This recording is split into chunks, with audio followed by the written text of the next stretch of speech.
तो सबसे first number पर आता है हमारे यहाँ पर समस्त शैक्षणिक योग्यता, यानी कि समस्त शैक्षणिक योग्यता के जो दस्तावेज है, जैसे कि 10वीं की अंक तालिका है, 12वीं की अंक तालिका है, इसके अलावा आपके पास हाईएस्ट क्वालिफिकेशन जो भी है उसकी अंक तालिका और उसका प्रमाण पत्र, दोनों आपको एक साथ वहाँ पर ले जाने हैं। ओरिजिनल भी और उनकी 2-2 फ़ोटोकॉपी। सभी दस्तावेज जो मैं यहाँ पर बता रहा हूँ आपको, समस्त दस्तावेज, मूल दस्तावेज और उनके साथ 2 प्रतियाँ, आपको 2 फ़ोटोकॉपी ज़रूर लेके जानी है। शैक्षणिक दस्तावेजों के अलावा आपको प्रशैक्षणिक योग्यता के दस्तावेज, जैसे कि आपके पास बीएसटीसी की अंक तालिका और उसका प्रमाण पत्र, बीएसटीसी की दोनों वर्ष की अंक तालिका, फर्स्ट ईयर, सेकेंड ईयर और उसका प्रमाण पत्र भी आपको साथ में लेके जाना है। इसके अलावा आपको आपका जाति प्रमाण पत्र, अगर आप जाति SC, ST, OBC non creamy layer, MBC non creamy layer और ईडब्ल्यूएस कैटेगरी से बिलोंग करते हैं तो आपको जाति प्रमाण पत्र की आवश्यकता होगी। तो जाति प्रमाण पत्र की आपको 2 फोटोकॉपी और मूल जाति प्रमाण पत्र आवश्यक रूप से लेके जाना है। लेकिन ध्यान रखें, ओबीसी नॉन क्रीमिलियर और एमबीसी नॉन क्रीमिलियर के कैंडिडेट 1 जनवरी 2022 के बाद का ही जाति प्रमाण पत्र लेके जावें। अगर नहीं है तो आप बनवा लें ज्वाइनिंग से पहले।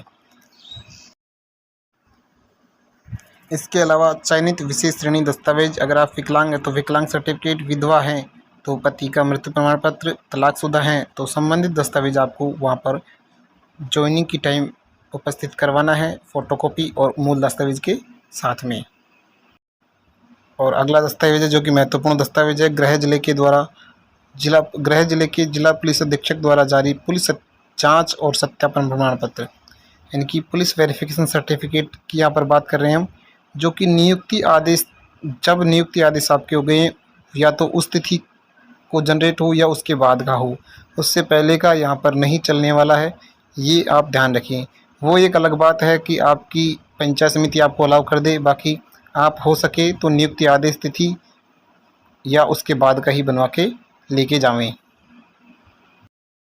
इसके बाद में मुख्य चिकित्सा एवं स्वास्थ्य अधिकारी, सीएमएचओ या पीएमओ के द्वारा जारी स्वास्थ्य प्रमाण पत्र, यानी कि मेडिकल सर्टिफिकेट की यहाँ पर हम बात कर रहे हैं, वो भी आपको नियुक्ति आदेश तिथि या उसके बाद का ही जनरेट जारी होना चाहिए। तो आपकी जब नियुक्ति आदेश आपको पंचायत समिति कर दे उसके बाद ही ये आपको बनवाना है, उसके बाद का ही मेडिकल सर्टिफिकेट यहाँ पर आपको चाहिए।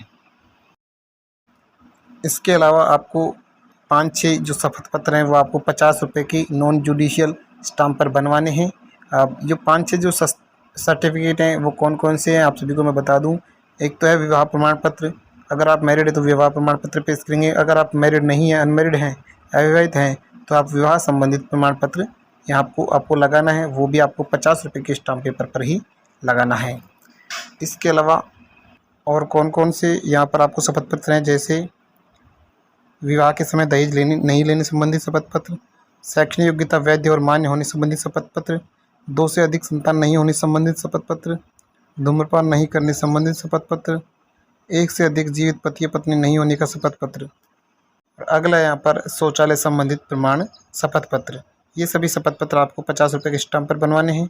2 उत्तरदायी व्यक्तियों द्वारा चरित्र प्रमाण पत्र ये स्टाम्प पर नहीं बनवाना है। इसके अलावा राजकीय सेवा में नहीं होने का शपथ पत्र, अगर आप राजकीय सेवा में हैं तो आपको कार्य मुक्त होने की एनओसी यहाँ पर प्रस्तुत करनी है। इसके अलावा आपको मूल निवास प्रमाण पत्र जो कि ई-मित्र द्वारा ऑनलाइन रूप से जनरेट किया हुआ हो, ई-मित्र के द्वारा बना हुआ हो, यानी कि डिजिटल, और अंत में आपको चाहिए एक भारतीय संविधान के प्रति सत्यनिष्ठा संबंधित शपथ पत्र। तो ये जो मैंने दस्तावेज बताए, इन दस्तावेजों को आपके पास लगभग सभी कंप्लीट होंगे। अगर नहीं है तो आप जल्दी से जल्दी नियुक्ति से पहले इनको कंप्लीट कर लें। धन्यवाद।